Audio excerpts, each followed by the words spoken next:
वैभवच्या राजकारणातलं अष्टपैलू व्यक्तिमत्व म्हणजे जयेंद्रजीराव राणे. जयेंद्रराव राणे यांच्याशिवाय वैभववाडीचं राजकारण केव्हा पूर्ण झालेलं नाही. आजही त्याचाच प्रत्यय आला. आपण पाहिलं तर वैभववाडीच्या राजकारणात जयेंद्रराव राणेंची उणीव प्रत्येक वेळी सर्वांना जाणवत असते. आणि तेच म्हणून की काय, जयेंद्रराव राणे स्वतः जरी उमेदवार म्हणून रिंगणात नसले तरी त्यांच्या घराण्यातील त्यांच्या सून ह्या निवडणुकीच्या रिंगणात आहेत आणि स्वतःच्या सुनेला त्यांनी निवडून तर आणण्याचा निर्धार त्यांनी केला. त्याचबरोबर वैभववाडीतले जे भाजपचे उमेदवार आहेत त्यांच्या देखील विजयाचा त्यांनी निर्धार केलेला आहे. आता आपल्याशी बातचीत करण्यासाठी जयेंद्रजीराव राणे आहेत. राव राणेंजी, काय सांगाल, भाजपची निवडणुकीकरता कोकण जिल्हा परिषदेमधून तुमच्या घराण्यात तिकीट मिळाले आहे, सुनेला तुमच्या तिकीट मिळाले आणि ती निवडणुकीच्या रिंगणात आहेत. कशा पद्धतीने पुढील आता 10-12 दिवस राहिले आहेत, कशा पद्धतीने ह्या संपूर्ण निवडणुकीचं नियोजन तुम्ही करणार आहात आणि ह्या निवडणुकीला सामोरे जाणार आहात? गेले 35 वर्ष मी या वैभववाडी तालुक्याच्या राजकारणामध्ये आहे आणि राजकारणामध्ये असून मी अतिशय वेगवेगळ्या संस्थांमध्ये काम करतो आहे. तालुक्यातल्या सगळ्या तळागाळातल्या सगळ्या समाजाबरोबर माझे संबंध आहेत आणि मी ज्यावेळी 2 झडपी आणि 3 पंचायत समिती लढवते वेगवेगळ्या मतदारसंघातून लढवलेल्या आहेत. मी झडपी जी कोकिसरे मतदारसंघातून लढवली, पूर्ण वाणी समाज, मोमेडियन समाज आणि इतरसुद्धा आमचा समाज आहे. त्या समाजाने मला मताधिक्य एवढं दिलं तर मला निवडून आणून सिंधुदुर्ग जिल्ह्याच्या बांधकाम आणि वित्त सभापती केला. आणि आज तर भारत देशामधला बलाढ्य पक्ष भाजप, या भाजपमध्ये मी अनेक वर्ष काम करतो आहे आणि त्यामुळे ही परिस्थिती जर बघितली तर तालुक्यामध्ये विरोधकच कोण नाही आहे आणि त्यामुळे लोकांचा कल हा माझ्याकडे आहे. मी राजकीय क्षेत्रामध्ये, माझी मिसेस माझ्या गावची सरपंच होती, मी ग्रामपंचायतीत होतो, नंतर पंचायत समितीमध्ये मी 2-3 वेळा निवडून आलो आहे, जिल्हा परिषदला मी 2 वेळा निवडून आलेलो आहे आणि माझा मुलगासुद्धा नगरपंचायतीमध्ये 2 वेळा निवडून आलेला आहे. त्याने विशेष अशी पदं भोगवलेली आहेत आणि त्यामुळे आमच्या घरी राजकारण, मी असो, मिसेस असो किंवा माझा मुलगा असो, ते लोक दररोज आपल्या वेगवेगळ्या कामासाठी घरी येतात. त्यामुळे सुनबाईला माझ्या माहिती आहे की बाबा राजकारणामध्ये कसं लोकांशी हे करायचं, लोकांची कशी कामं करतायत सासरे किंवा पती. त्यामुळे सासऱ्याने केलेली कामं, पतीने केलेली कामं, लोकांशी जनसमुदाय, शिक्षण क्षेत्रामधलं बलाढ्य काम आणि हे सर्वच या परिसरातली मुलंसुद्धा आम्ही चांगल्या प्रकारे तालुक्यात शिक्षण देतो आहे आणि जनमानसाचं कुठलाही समाज माझ्यावर नाराज नाही आहे. आणि त्यामुळे पक्षाने मला तिकीट दिलेली ते मी यापूर्वी जसं जिंकून दाखवलेलं आहे तसं भाजपच्या नेतृत्वाला मी 100% ही सीट मी आणून देणार, किंबहुना तालुक्यातल्या सगळ्याच सीटांचा मी प्रचार करणार आहे. आणि जेवढ्या 9च्या सीटा आहेत त्या रवींद्र चव्हाण असतील, भाजपचे प्रदेश अध्यक्ष, आणि राणेसाहेब ह्या कोकणपट्टीचे ते सम्राट आहेत आणि त्यामुळं संपूर्ण भाजप पक्षाकडे लोकांचा कल आहे. भाजप पक्षाने दिलेल्या सर्व योजना आहेत.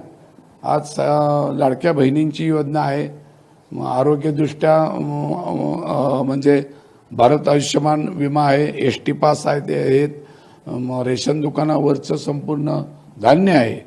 आणि आज जनमानसामध्ये असलेली सर्व कामं, भजन मंडळ असतील, कीर्तनकार असतील, त्यांना दिलेल्या योजना असतील, शेती कृषीविषयक तर फार मोठ्या योजना दिलेल्या आहेत.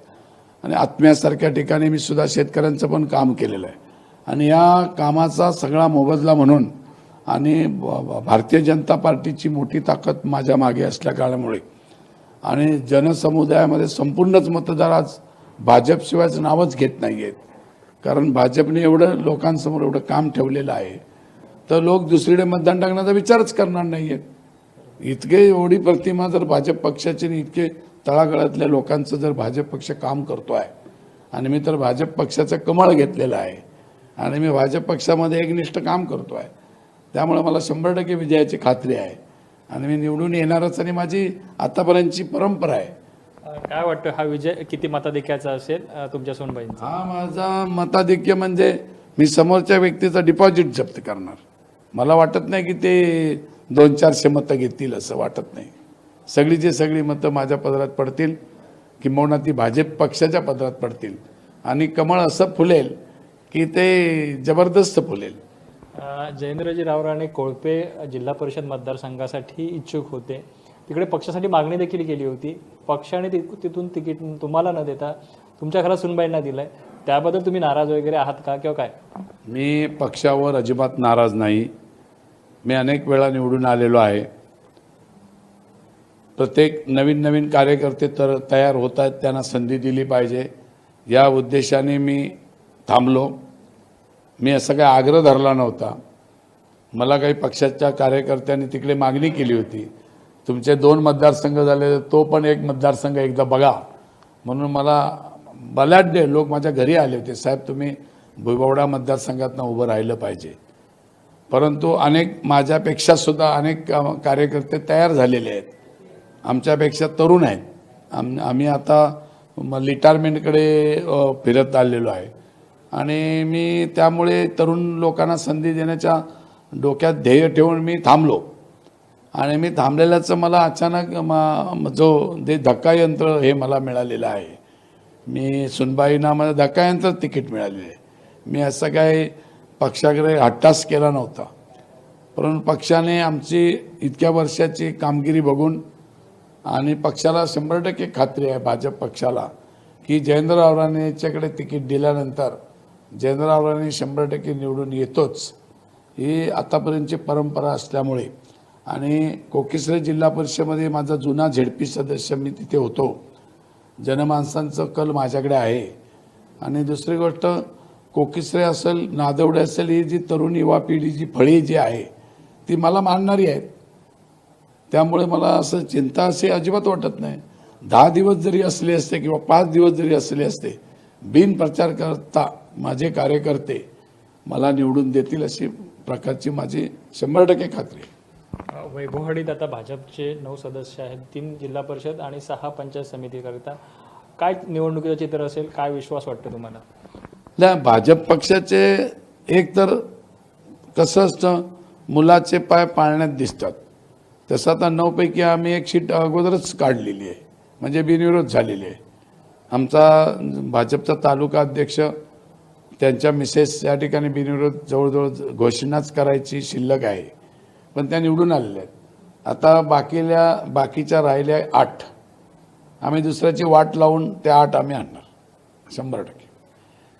आपण पाहिलं तर हे होते जयेंद्रजी रावराणे. त्यांनी एकंदरीत सांगितलं आपल्या राजकीय कारकिर्दीबद्दल सांगताना आपला सर्व राजकीय जो अनुभव आहे तो या निवडणुकीत वापरून विरोधी उमेदवार जे आहे त्याचा डिपॉझिट जप्त केलं जाईल आणि भाजपचं कमळ हे 9च्या 9 ठिकाणी वैभववाडी तालुक्यात फुलणार आहेत. सर्व उमेदवार भाजपचे विजयी होतील असा विश्वास देखील त्यांनी व्यक्त केलेला आहे. कॅमेरामॅन साहिल बागवेसह श्रीधर साळुंखे, कोकण 7 लाईव्ह, वैभववाडी.